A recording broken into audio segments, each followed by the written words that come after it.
Good morning. Today we're going to talk about arousal, anxiety, and stress. Well, let's first of all define a few of these. First of all, let's define arousal. Arousal is a psychological and physiological state of activation, and we often experience this when we are under some level of stress.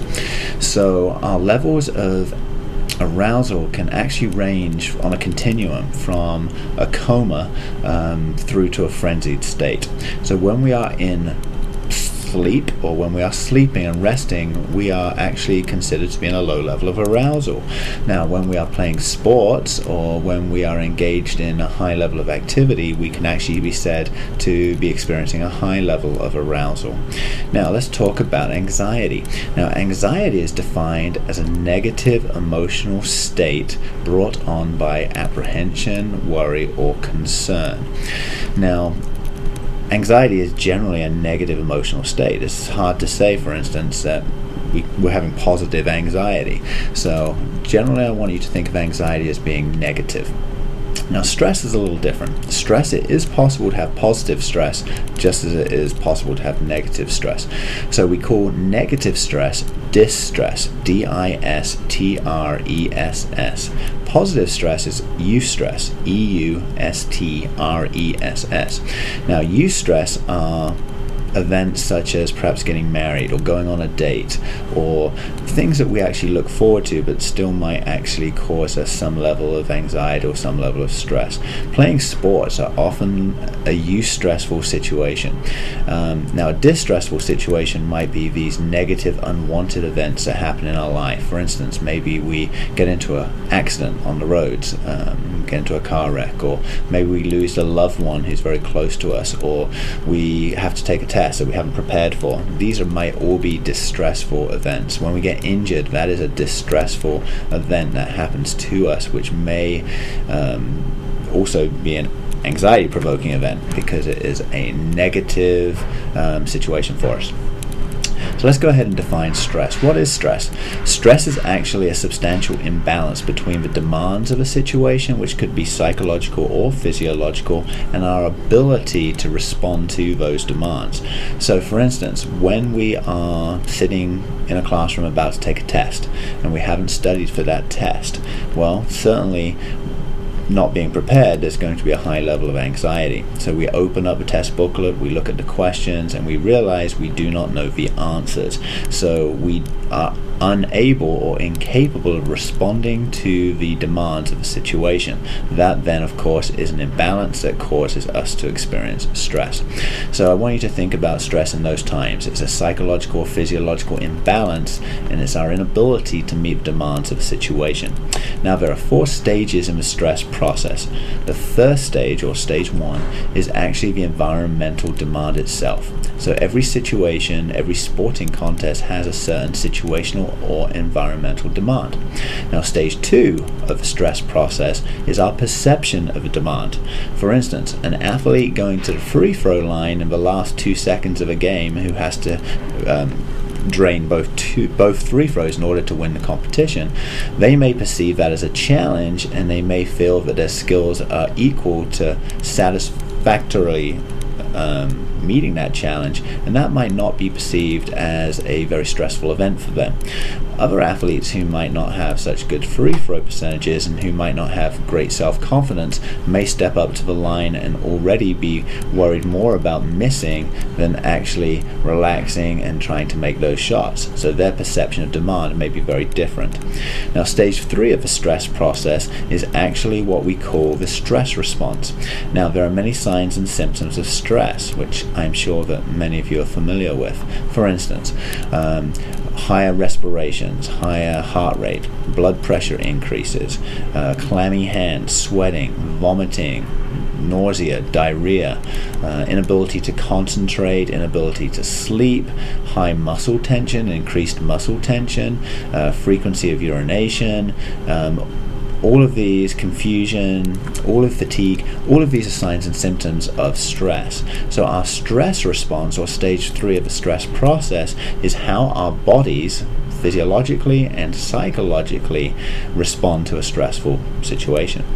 Now, after the stress response, there is obviously going to be a behavioral outcome, which is stage 4 of a stress process.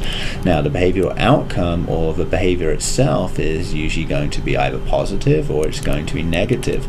So going back to our example of the athlete at the free throw line, they will have a stress response when they go to shoot the free throws, which may be increased muscle tension, which might actually alter their shot, and then the behavioral outcome is that they miss. An athlete that is prepared and has gone through simulations and can relax at the free throw line may have a different behavioral outcome. They may be able to relax, they may be able to visualize themselves making that shot, and then they will obviously make the 2 free throws and help their team be successful. So understand that stress is a process that all athletes will go through in any given situation in response to how they perceive the environmental demands. Let's go ahead and talk about a couple of theories about stress and arousal and anxiety. The first theory of arousal is actually the drive theory. Now, the drive theory says that given a situation which requires us to compete at a high level, when we have this adrenaline rush and when we are in an anxiety-provoking scenario or situation, then we can always meet that challenge, that our levels of arousal will be high and high enough to meet whatever that situation might be. So that basically says that everybody can actually achieve success under conditions where there is heightened arousal. Well, a lot of researchers don't believe that to be true. A lot of researchers actually believe in the inverted U hypothesis of arousal. Now, the inverted U hypothesis, I want you to imagine a diagram with an inverted U. Now, the inverted U hypothesis says that at low levels of arousal, athletes cannot perform. At high levels of arousal, an athlete cannot perform. So it's more the middle range of arousal, the mid-range levels of arousal where an athlete can perform to their best ability. Now, again, in some sports this might be very true, and I think for the general population this is true. For most athletes, if there are levels of arousal that are too low, then they can't be up and ready and excited about competing. Also, if levels of arousal are too high, the athlete might be too tense and too tight and not be able to perform. Sometimes we hear about the choking process, and that can happen because an athlete is too pumped up and too ready to go, and maybe has is too aroused.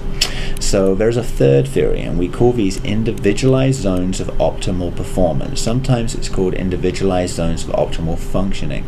Now, this actually says that given the individual athlete and the sport and the demands of a sporting contest, the levels of arousal may be very different. So, for instance, an athlete who might be on a shooting team or an athlete who might be on an archery squad, those athletes need very low levels of arousal in order to be able to function successfully. So after a certain range, the athlete is now out of the zone and the athlete can no longer perform to a high level. So many archers and very successful marksmen have the ability to even shoot between heartbeats, so they can slow their heart rate down. And Olympic marksmen, research has shown that this is possible, that they can slow down their heartbeat enough to know when to pull the trigger between beats, so even that tiniest little blip of a heartbeat doesn't throw off their shot. So definitely low levels of arousal for those type of sports. Now, in most team sports, such as perhaps soccer or basketball, or even some individual sports such as tennis, badminton, middle levels of arousal are usually very appropriate for an athlete to perform to a high level. So we might abide by the inverted U hypothesis of arousal for those type of team sport athletes. But there are many other sports where you need high levels of arousal to be successful. Most contact sports such as boxing, taekwondo, judo, karate, maybe even football, athletes in those sports need to have heightened levels of arousal in order to be able to perform. Certainly where there's contact, if an athlete doesn't go in 100%, chances are that athlete is going to get hurt. So in those sports we have a different individualized zone of optimal performance. So given a certain range, if we start to get below that range, the athlete is now not able to perform at that high level. So that is a third theory that deals with arousal. And every athlete may be different. For instance, I have worked with cross-country runners and track and field athletes that operate at that low level of arousal. In fact, we have to make sure that we don't get them too pumped up before they race, because they need to be within themselves and mentally prepared, and they tend to be very quiet at the start of races because they are just getting into their zone in order to be able to perform to a high standard. And then other athletes need a coach to stand in front of them and sort of yell and get them pumped up in order for them to perform at a high level. So we have to respect that as coaches and also as teammates, that every athlete might be very different. On a lacrosse team, for instance, you may have athletes like the former, but then you may also have athletes that really need a coach or a teammate to get them rallied and get them excited and ready to perform. But the most of those athletes probably on the lacrosse team are probably in the middle. So I hope this has been helpful for you to learn a little bit more about anxiety, arousal, and stress. I do believe that it is possible to control stress. We can actually use different somatic relaxation and progressive relaxation techniques, and visualization and mental rehearsal and positive imaging, a lot of self-talk kind of strategies to control our levels of stress. And as we go along in this course, you will learn some of those. But at the end of the day, we choose stress or we choose not stress. So every stressful situation still requires us to choose to what level we are going to let it affect our performance. So again, be thinking about that, and be thinking about how you in your life can choose or not choose stress, and so that you can have a more positive outcome both on the sports field, in the workplace, and in the classroom. Wish you well.